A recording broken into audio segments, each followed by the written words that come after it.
पिछले कई घंटों से कुलगाम में सुरक्षा बल के जवान और आतंकवादियों के बीच एनकाउंटर चल रहा है। मुठभेड़ कुलगाम के रदवानी इलाके में बीती रात शुरू हुई थी। बताया जा रहा है कि 2 से 3 आतंकवादियों को सुरक्षा बलों ने घेर रखा है। रुक रुक कर फायरिंग हो रही है, आवाजें आ रही हैं फायरिंग की। पिछले 24 घंटे में सुरक्षा बल के जवान और आतंकवादियों के बीच ये तीसरी मुठभेड़ बताई जा रही है। कल 2 मुठभेड़ में 4 आतंकी मार गिराए गए थे।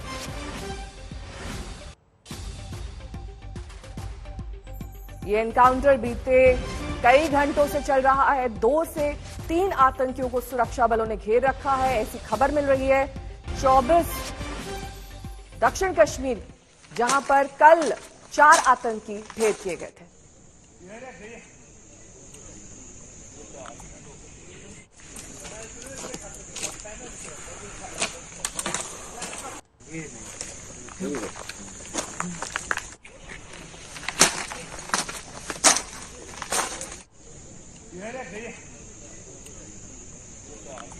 अशरफ वानी में सहयोगी इस वक्त तमाम जानकारी के साथ जुड़ गए हैं। अशरफ, क्या अपडेट मिल रहा है इस एनकाउंटर के बारे में?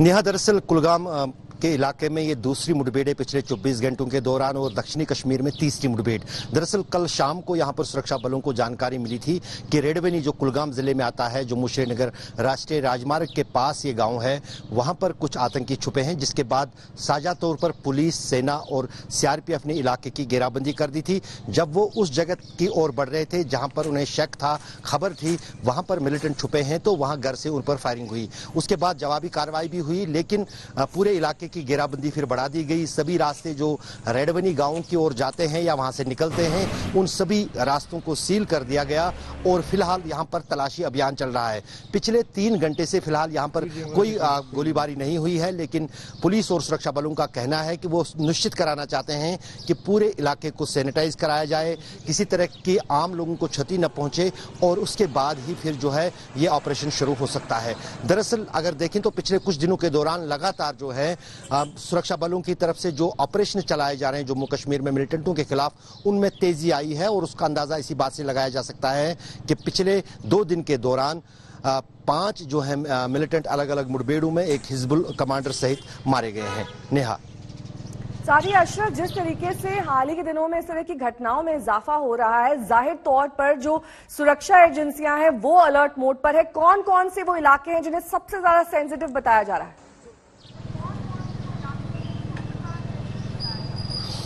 नेहा, बिल्कुल आपने सही कहा। दरअसल कल 8 जुलाई था, बुरहान वानी की 5वीं बरसी थी। उसको लेकर कई सारे मिलिटेंट संगठनों ने हड़ताल का आह्वान भी किया था। और रेडवनी वही जगह है जहां पर पोस्टर मिले थे सुरक्षा बलों को 7 जुलाई की शाम को, कि 8 जुलाई को जो है, जिसमें कई सारी तस्वीरें अलग अलग मिलिटेंट संगठनों के कमांडरों की थी, वो पोस्टर वहां पर मिले थे। उसके बाद जो है काफी हरकत में पुलिस और सुरक्षा एजेंसियां आई थी, वहां कई सारे लोगों को गिरफ्तार किया गया था। और इसके चलते चलते आज इस स्थिति पर हालत पहुंची है कि अब यहां पर मुठभेड़ चल रही है। जम्मू कश्मीर सरकार और सुरक्षा एजेंसियों के लिए सबसे बड़ी जो चुनौती बनी हुई है पिछले कुछ महीनों से, खासतौर से अनुच्छेद 317 हटने के बाद, कि स्थानीय युवा जो हैं वो मिलिटेंसी में आ रहे हैं, उसको रोकने के लिए सरकार ने कई प्रयास किए। सरेंडर पॉलिसी बनाई, यहां तक कि जहां पर भी कहीं मुठभेड़ होती है वहां पर स्थानीय युवकों को मौका दिया जाता है सरेंडर करने के लिए। लेकिन बदकिस्मती से कई जगहों पर सरेंडर करने से ये युवा जो हैं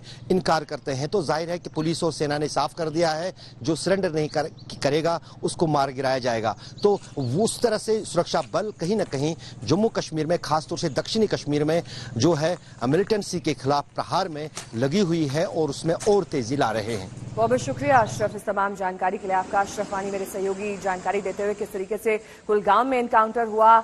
2 से 3 आतंकी आज घिरे हुए हैं, अभी भी ये ऑपरेशन चल रहा है। 24 घंटे में तीसरा एनकाउंटर बताया जा रहा है। जाहिर तौर पर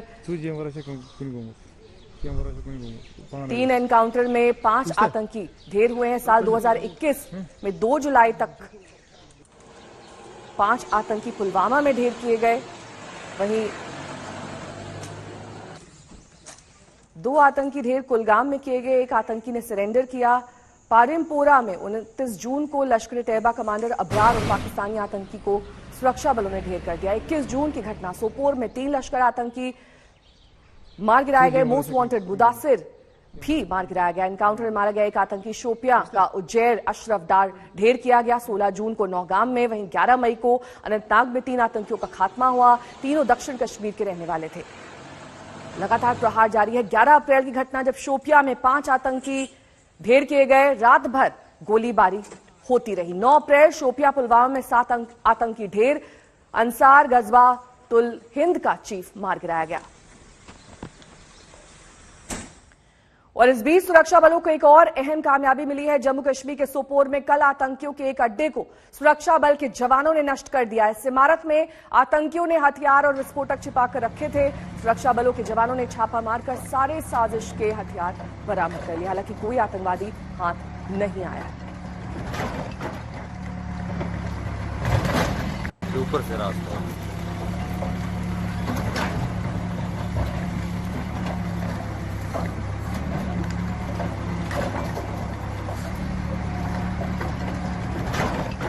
बात अब दिल्ली की करेंगे। क्या दिल्ली में फिर से बेखौफ होने लगे हैं बदमाश? कल रात राजधानी के बाड़ा हिंदू राव अस्पताल के पास सरेआम फायरिंग की गई, जिसमें 2 राहगीरों की जान चली गई। हमलावर जिस शख्स को निशाना बनाने आए थे वो बाल बाल बच गया।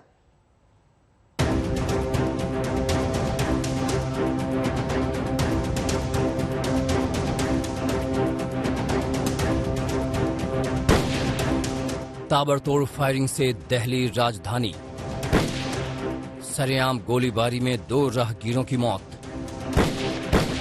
दिल्ली का बड़ा हिंदू राव अस्पताल के पास का इलाका रात के करीब 9:10 पर गोलियों की तड़तड़ाहट से गूंज उठा। हमलावरों का निशाना इसी सफेद कार में सवार लोग थे। कार के मुनीब के मामा नईम और प्रकाश नाम का एक लड़का सवार था। बताया जाता है कि एक लड़के ने सामने खड़े होकर कार रोकने की कोशिश की थी। जब कार चला रहे मुनीब ने उसे हटने को कहा तो झगड़ा शुरू हुआ और थोड़ी देर बाद ही पीछे से आए कुछ लड़कों ने ताबड़तोड़ गोलियां चलानी शुरू कर दी। गोली चलती देख मुनीब और मुनीब के मामा और प्रकाश भाग निकले, लेकिन पीछे बदमाश दनादन फायरिंग कर रहे थे। वो तीनों तो बच निकले, लेकिन गोली 2 राहगीरों को लग गई, जिनकी अस्पताल ले जाने से पहले मौत हो गई। लड़का गाड़ी के आगे आगे खड़ा हो गया। मैंने कहा भाई क्या बात है, हट गाड़ी के आगे से। कह रहे तू उड़ाएगा क्या मुझे? मैंने नहीं भाई मैं क्यों उड़ाऊंगा तेरे को, आगे से हट। अब मैंने गाड़ी से निकलते ही देखा ना 2 लड़के उधर खड़े हुए थे, 5-6 लड़के एक साइड पे खड़े हुए थे। तो मेरे को पहले से जब वो कुछ प्लानिंग से आए हैं। और उनने गाड़ी रोक करके उनसे बातचीत करी और बदतमीजी करनी शुरू की। वो बाहर निकले और बाहर निकलने के बाद जो देखा तो सामने से फायरिंग चालू हो गई। चश्मदीदों के मुताबिक बदमाशों ने करीब 20 राउंड गोली चलाई, लेकिन पुलिस के मुताबिक सिर्फ 2 राउंड गोली चली। 20 से 25 राउंड कम से कम चली है, इससे ज्यादा भी हो सकती है, इससे कम नहीं चली है, इससे कम नहीं चली है। पुलिस को अंदेशा है कि इस वारदात की वजह आपसी रंजिश है। मुनीब का कहना है कि उसे और उसके मामा को कुछ लोगों से धमकी मिलती रहती है। बदमाश पैदल ही भाग निकले, इसलिए पुलिस को शक है कि वो आसपास के हो सकते हैं। दिल्ली में पिछले कुछ दिनों में सनसनीखेज अपराध की ये तीसरी वारदात है। इससे पहले बुधवार को दिल्ली के उत्तम नगर में हुई लूट की सनसनीखेज तस्वीर सामने आई थी। बिजली कर्मचारी बनकर आए 4 युवकों ने दिन दहाड़े एक परिवार को बंधक बनाकर लाखों रुपए लूट लिए। इसी तरह रविवार को नारायणा इलाके में 32 साल के एक प्लास्टिक कारोबारी पर बदमाशों ने घात लगाकर हमला बोल दिया। पूरी वारदात सीसीटीवी में कैद हुई है। दिल्ली में हो रही ये वारदात कानून व्यवस्था पर गंभीर सवाल खड़े कर रही है। अरविंद ओझा के साथ हिमांशु मिश्रा, दिल्ली आज तक। बात अब उत्तर प्रदेश की करेंगे, जहां के 75 जिलों में कल ब्लॉक प्रमुख के चुनाव की नामांकन प्रक्रिया शुरू हो चुकी है। नामांकन के दौरान 15 से ज्यादा जिलों में गोली चलने, बम चलने, मारपीट होने, अपहरण की कोशिश, विरोधी के नामांकन पर्चे को छीनने, पत्रकारों पर हमले की हिंसक घटनाएं सामने आई। आरोप है कि पुलिस ज्यादातर जगहों पर मूक दर्शक बनी रही।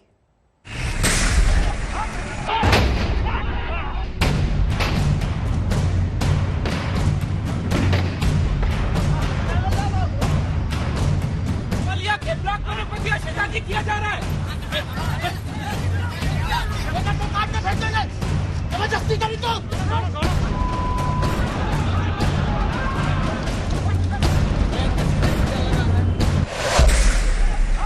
गोलियां चल रही हैं, देसी बम फूट रहे हैं, पुलिस लाठियां फटकार रही है, पुलिस जान बचाकर भाग भी रही है।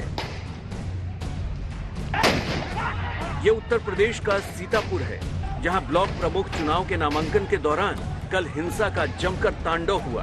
बताया जाता है कि सीतापुर के कसमंडा ब्लॉक में यह हिंसा सत्ता पक्ष के प्रत्याशी गुड्डी देवी और निर्दलीय चुनाव लड़ रही मुन्नी देवी के समर्थकों के बीच हुई।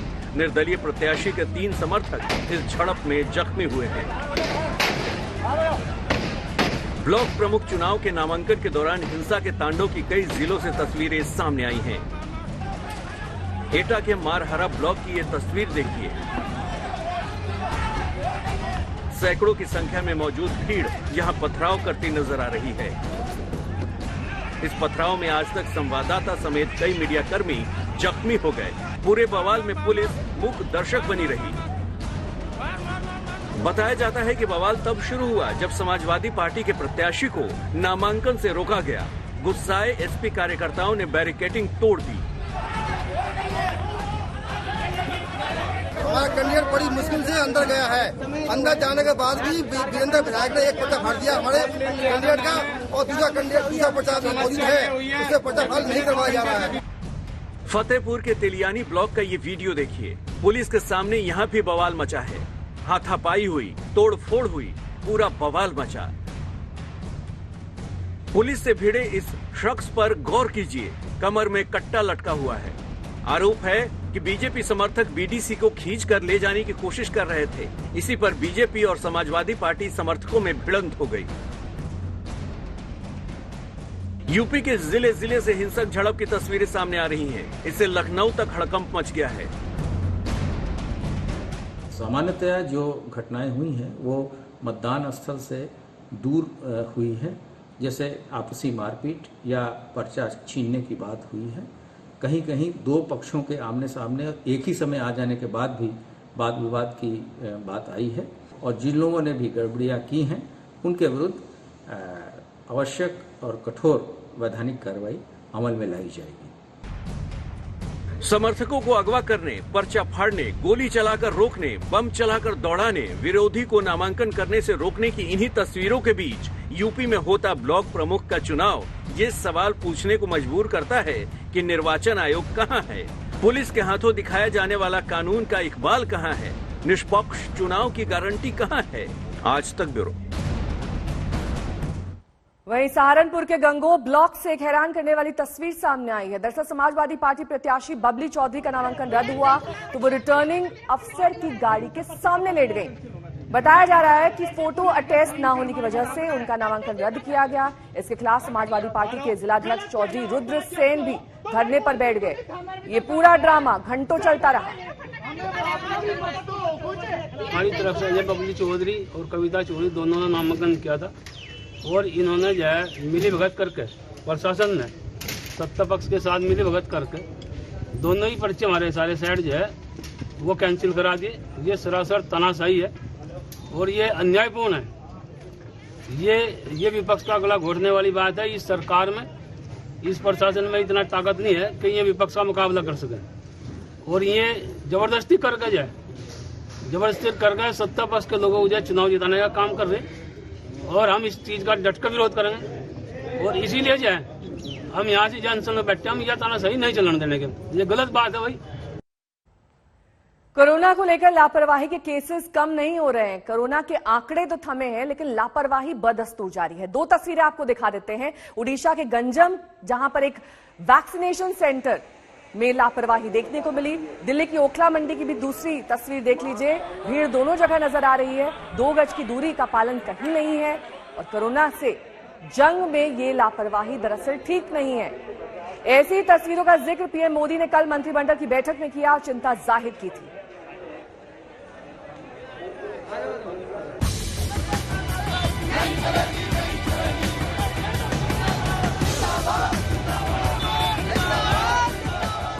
यूपी में ब्लॉक प्रमुख के चुनाव के लिए नामांकन भरे जा रहे हैं। कोरोना प्रोटोकॉल की धज्जियां उड़ रही हैं। कोरोना केस कम होते ही दिल्ली के बाजार खुल गए। मास्क और 2 गज की दूरी गुजरे जमाने की बात हो गई। लॉकडाउन खुलते ही हिमाचल प्रदेश ने सैलानियों के लिए बाहें पसार दी। बेखौफ सैलानियों का तांता लग गया। उत्तर प्रदेश, दिल्ली, हिमाचल प्रदेश, 3 प्रदेशों की तस्वीर अलग अलग मौकों की है। लेकिन एक बात सामान्य है, कहीं कोरोना को लेकर एहतियात नजर नहीं आ रहा। लोग कोरोना से मिले दुख दर्द भूले नजर आ रहे हैं। तीसरी लहर का भी खौफ नहीं है। रोहतांग आए इस सैलानी की बात सुनिए, आपको पता चलेगा कि लोगों में बेपरवाही कितनी बड़ी है। पूरे देश में ये डर फैला हुआ कि भाई कोरोना की तीसरी लहर आएगी। आपको नहीं लग रहा डर? नहीं बिल्कुल भी नहीं। हमने तो मास्क भी नहीं पहना। मास्क तो बस वो करेंगे। हम तो आपसे सुन रहे कि तीसरी लहर आएगी। आएगी नहीं आएगी। हमें तो नहीं लगता कि आएगी और कुछ फर्क नहीं पड़ता अब तो। बाकी तो ऐसा कोई प्रॉब्लम वाली बात नहीं। कोरोना है आफ्टर 50 एज के बाद लगता है। नहीं, अच्छा 50 के बाद ही लगता है? 50 के बाद ही लग रहा है लोगों को। अब देखो हम सब जवान घूम ही रहे, कोई प्रॉब्लम ही नहीं है। नहीं, पर तो आप तो डॉक्टर हैं। इम्यूनिटी पावर स्ट्रांग होनी चाहिए बस। पर आप तो डॉक्टर हैं, आपने मास्क भी नहीं पहना हुआ। सर अब क्या करें, यहाँ पे पहले ऑक्सीजन कितनी कमी है, मास्क लगा के क्या करें बताओ। हिमाचल प्रदेश पिछले एक पखवाड़े से उत्तर भारत की गर्मी से परेशान सैलानियों का केंद्र बन गया है। कोरोना से ठप पर्यटन उद्योग को बढ़ावा देने के लिए सरकार ने यहां आने वालों के लिए ई पास और RT-PCR टेस्ट की जरूरत खत्म कर दी है। लिहाजा टूरिस्ट भागे चले आ रहे हैं। हिमाचल के रास्तों पर आए दिन ट्रैफिक जाम जैसी स्थिति हो रही है। करीब 13,500 फीट की ऊंचाई पर स्थित रोहतांग पास में भी सैलानियों का तांता लग गया है कि तीसरी लहर आने को है और हम 13,500 की फीट की ऊंचाई पर कोरोना की तीसरी लहर को डिस्कस कर रहे हैं। बहुत सारे लोग आए, इनके मन में कोरोना लहर का डर तो है, बावजूद इसके वो छुट्टियां बिता रहे हैं और कम से कम कुछ क्वालिटी टाइम यहाँ पर बिता रहे हैं। दूर दूर तक, जहाँ तक की नजर दौड़ाएं, लोग यहाँ पर तरह तरह का आनंद उठा रहे हैं। कोरोना की भयावहता देख चुके लोग इन तस्वीरों से परेशान हैं। हाल ये है कि अब पीएम मोदी भी इस बेपरवाही से चिंतित हो उठे हैं। टॉप सूत्रों के मुताबिक मंत्रिमंडल की बैठक में पीएम मोदी ने कहा, पिछले कुछ दिनों से भीड़-भाड़ वाली जगहों की तस्वीरें और वीडियो दिख रही हैं। लोग बिना मास्क और 2 गज की दूरी के घूम रहे हैं। ये अच्छी बात नहीं है। इससे हमें डरना चाहिए। लापरवाही और बेपरवाही की कोई जगह नहीं होनी चाहिए। एक भूल के भयावह नतीजे हो सकते हैं और कोविड-19 से उबरने की महामारी कोशिशों को कमजोर कर सकती है। सूत्रों के मुताबिक पीएम मोदी ने कहा कि केस कम होने के बाद हो सकता है लोग बाहर घूमना चाहते हों, लेकिन हर किसी को याद रखना चाहिए कि कोविड-19 का खतरा कम नहीं हुआ है। कई देशों में संक्रमण बढ़े हैं। वायरस अपना रूप भी बदल रहा है। मंत्री के रूप में हमारा मकसद लोगों में डर पैदा करना नहीं होना चाहिए, बल्कि लोगों को समझाना चाहिए कि वो सभी एहतियात बरतें ताकि आने वाले समय में हम महामारी से निकल सके। बैठक में पीएम ने महाराष्ट्र और केरल में कोरोना केस बढ़ने पर चिंता जाहिर की। प्रधानमंत्री की चिंता वाजिब है। पहली लहर थमने के बाद हुई लापरवाही और फिर दूसरे लहर का तांडव देख चुके हैं। ऐसे में सावधानी ही वक्त की मांग है। रोहतांग से मंजीत सहगल के साथ हिमांशु मिश्रा, दिल्ली आज तक। अब बात ऐसे मंत्रियों की जिन्होंने शपथ तो मई महीने में ली, लेकिन जुलाई आने तक उनके भीतर मंत्री होने का गुरूर, रुआब बहुत तेजी से चढ़ गया। ऐसे मंत्री जो दौरा करते हैं तो पानी में पैर नहीं रखते, जूते मैले हो जाएंगे। देखिए हमारी ये रिपोर्ट। एक लोग गोद में उठाएं, 5 लोग पीछे से हाथ लगाएं। गणपति विसर्जन जैसी लगती ये तस्वीर सत्ता के रुआब पर खुद को वीवीआईपी समझने वाले मंत्री जी की है, जिन्हें राजकुमार देखते तो कहते कि जमीन पर पैर मत रखो, मंत्री जी आपके सफेद जूते मैले हो जाएंगे। और इसीलिए ये तस्वीर देश के दक्षिणी राज्य तमिलनाडु से सामने आई तो देखनी जरूरी है, जहां मछुआरा कल्याण मंत्री अनीता राधाकृष्णन समुद्री कटाव के लिए पलावेर काडू के लिए निकलते हैं। पहले कार से चले, फिर बोट पर बैठकर आगे बढ़े, लेकिन जब एक किनारे तक पहुंचे तो बोट पूरी तरह साइड में नहीं आ पाई। आगे पानी था, मंत्री जी के पैर में सफेद चमकता जूता, मंत्री को लगा कि नीचे उतरे तो पैर भीगेंगे, जूता भी भीग जाएगा। फिर 5 मछुआरे आगे आते हैं। एक की गोद में मंत्री अनीता राधाकृष्णन को लिया जाता है, बाकी पीछे से संभालते हैं। मंत्री जी जनता की गोद में किनारे तक आते हैं और जानते हैं, जब आज तक ने मंत्री अनीता राधाकृष्णन से सवाल पूछा तो जवाब मिला कि मछुआरों का कल्याण करने वाला मंत्री अगर मछुआरों के कंधे पर नहीं चढ़ेगा तो फिर कौन चढ़ेगा? इसमें गलत क्या है जब लोग प्यार से खुद कंधे पर बैठाना चाहते हैं। नई सत्ता मिलती है तो यही होता है, जनता के कंधे पर चढ़कर उसे आम आदमी का प्यार बता दिया जाता है। आज तमिलनाडु के मछुआरा कल्याण मंत्री चढ़े, जब किसी तरह बाढ़ प्रभावित इलाके का दौरा करने के दौरान मध्य प्रदेश के मुख्यमंत्री शिवराज सिंह चौहान की भी तस्वीरें सामने आई थी। सवाल तब भी उठे थे। आज तक ब्यूरो। तो एक और नए मंत्रियों के सामने बड़ी चुनौती है, तो वहीं कुछ पुरानी चुनौतियां विकराल रूप ले चुकी हैं। महंगाई और पेट्रोल के दाम ने आग लगा रखी है, विपक्ष सड़क पर है और जनता बेहाल है।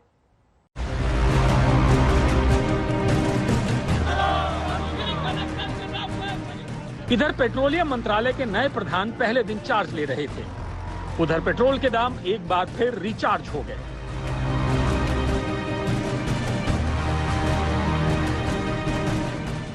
इधर हरदीप पुरी के चेहरे पर नए पेट्रोलियम मंत्री होने की खुशियां बिखरी थी, उधर तेल और रसोई गैस की महंगाई से आम जनता के चेहरे पर मायूसी छाई थी।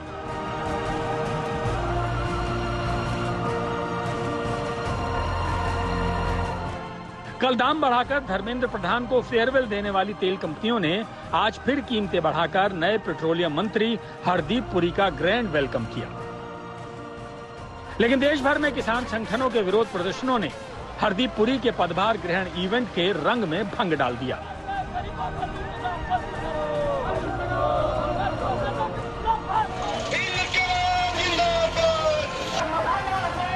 और हम मांग करते हैं कि जल्द से जल्द डीजल के, पेट्रोल के, रसोई गैस के दाम, तेल के खाने वाले के उनके दाम कम किए जाए और डीजल पे किसानों को 50% सब्सिडी दी जाए। जो मोदी सरकार सत्ता में आने से पहले कहती थी कि बहुत हुई पेट्रोल डीजल की मार, अब की बार मोदी सरकार, तो अब मोदी सरकार 2014 में सत्ता में आने के बाद पूरे देश का तेल निकाल दिया, पूरे तरीके से देश की जनता को बर्बाद कर दिया है।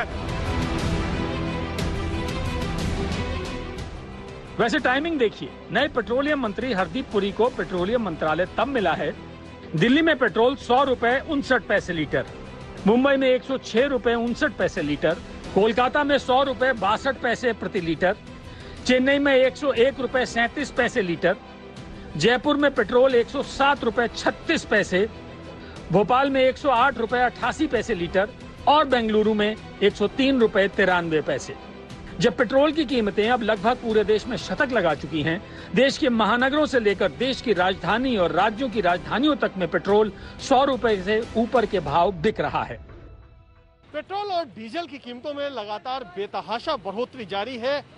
दिल्ली में भी कुछ यही हाल है। पेट्रोल की जो कीमत है वो 100 रुपए 56 पैसे तक चली गई है। जो 100 का आंकड़ा है उसने बुधवार को ही छू लिया था, गुरुवार को और बढ़ोतरी हुई है और ये कहीं ऊपर पहुंच गया है। राजस्थान में देश में सबसे ज्यादा श्रीगंगानगर में पेट्रोल और डीजल की कीमतें हो गई है। श्रीगंगानगर में पेट्रोल की कीमत 111 रुपए 52 पैसा है, जबकि डीजल की कीमत 102 रुपए 79 पैसा है। जयपुर में भी पेट्रोल की कीमत 107 रुपए 36 पैसे हो चुका है और डीजल की कीमत 98 रुपए 74 पैसे। देश के नए पेट्रोलियम मंत्री को उम्मीद तो थी कि इस पर उनसे सवाल पूछा जाएगा, लेकिन लगता है वो इस सवाल को टालने का बहाना पहले से ही सोच कर आए थे। पहले ही कह दिया था कि मुझे आप थोड़ा सा मौका दीजिए, जो अभी हमारे सामने इश्यूज हैं, to be briefed on them. I would have been surprised if you didn't ask about this question.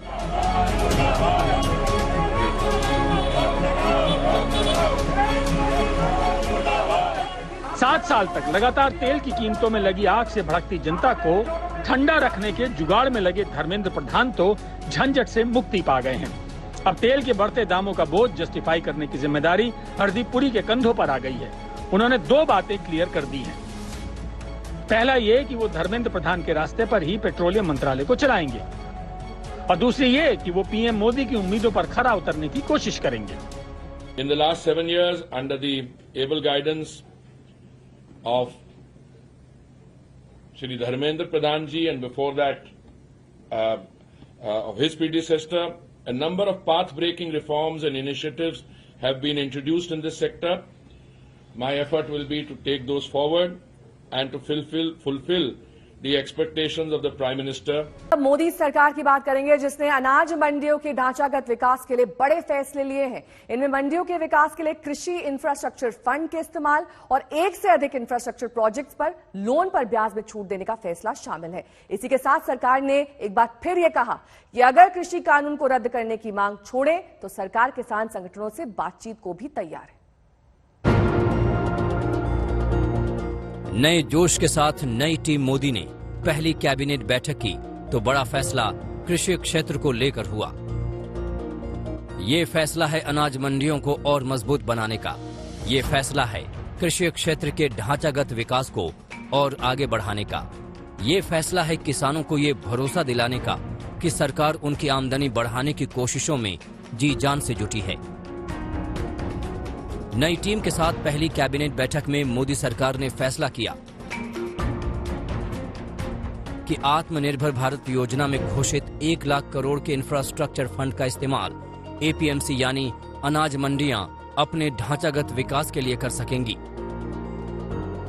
Agriculture infrastructure fund के इस्तेमाल का दायरा राज्य की एजेंसियों, राष्ट्रीय और राज्य के कोऑपरेटिव फेडरेशंस, कृषि उत्पादक संघों और स्वयं सहायता समूहों तक बढ़ा दिया गया है। 1 से अधिक जगहों पर कोल्ड स्टोरेज जैसी सुविधाएं तैयार करने के लिए अब 2 करोड़ तक के लोन पर ब्याज में छूट 1 से अधिक प्रोजेक्ट्स पर मिल सकेगी, लेकिन निजी सेक्टर को अधिकतम 25 प्रोजेक्ट्स पर ब्याज में छूट मिलेगी। एपीएमसी समाप्त नहीं होगी, ऐसा कानून में कोई प्रावधान नहीं है। एपीएमसी राज्य के कानून के अंतर्गत बनती है और एपीएमसी और सशक्त हो और किसानों के लिए उपयोगी हो, यह मोदी सरकार की प्रतिबद्धता है। इसलिए 1 लाख करोड़ रुपए के इंफ्रास्ट्रक्चर फंड में उसको पात्र इकाई माना गया है और इसके बाद निश्चित रूप से एपीएमसी की क्षमता बढ़ेगी। अनाज मंडियों को ताकतवर बनाने के लिए फैसले को लेकर जब कृषि मंत्री नरेंद्र सिंह तोमर मीडिया के सामने आए तो उन्होंने एक बार फिर कृषि कानून के खिलाफ आंदोलन पर बैठे किसानों को बातचीत की टेबल पर आने का न्योता दिया, लेकिन सरकार कहती है कि वो कानूनों को रद्द करने की मांग के सिवाय हर एक पहलू पर बात करने को तैयार है, जबकि किसान नेता अपने स्टैंड पर अड़े हैं।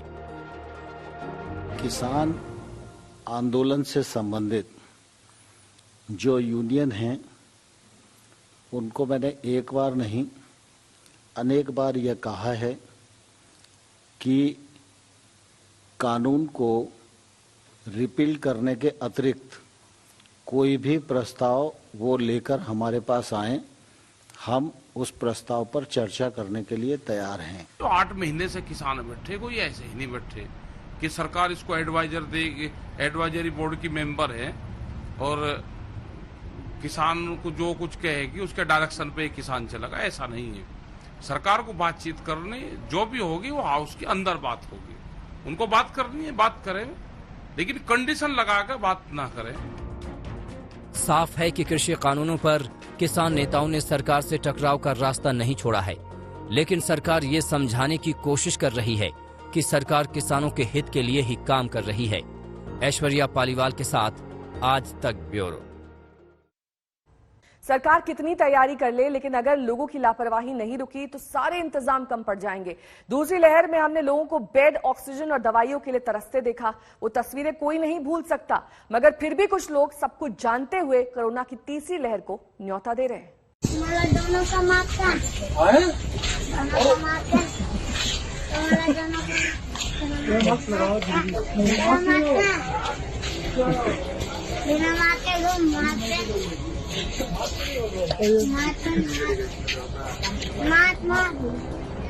धर्मशाला का ये वीडियो आजकल वायरल है, जिसमें एक बच्चा हाथ में डंडा लेकर लोगों से मास्क के बारे में पूछता है।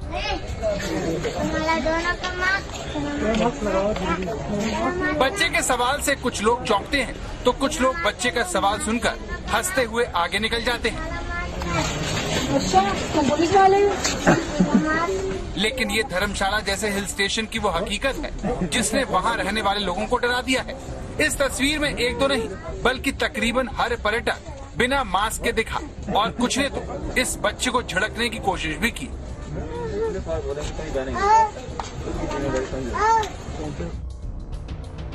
अपनी खूबसूरती के लिए मशहूर हिमाचल का धर्मशाला आजकल पर्यटकों की लापरवाही की वजह से सुर्खियों में। सड़क हो या बाजार, यहाँ पर बाहर से आने वाले पर्यटक कोरोना का खतरा बढ़ाते हुए घूम रहे हैं। हर समय धर्मशाला में दूसरे राज्यों की गाड़ियाँ दाखिल हो रही हैं। बड़ी बात यह है कि सबको पता है कि वो गलत कर रहे हैं, लेकिन फिर भी ये सब कुछ जानते हुए कोरोना को न्योता दे रहे हैं। कोरोना का डर तो है, लेकिन घर में हम बहुत बोर हो चुके हैं बैठ बैठ के, इसलिए तो थोड़ी आउटिंग करने का मन हुआ, इसलिए निकले हैं बाहर।